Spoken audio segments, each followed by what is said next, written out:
वाट चालीत असते प्रेमाची साठवण, असते प्रेमाची साठवण. उपस्थित मान्यवरांचे स्वागत व सत्कार करणे आपली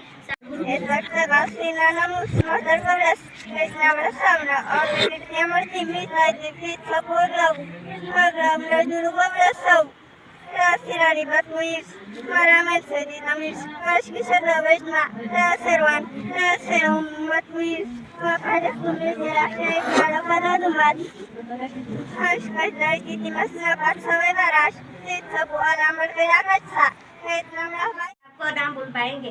यानंतर 8वीतील विद्यार्थी ईश्वसन साजरा करतील. कोणत्याही कार्यक्रमाला कार्यकर्ते असले तर त्यासाठी अध्यक्षाची गरज भासते. आजच्या कार्यक्रमाला अध्यक्ष आपल्या व्यवस्थापना समितीचे अध्यक्ष दामूदादा पराडके यांनी स्वीकारा अशी मी त्यांना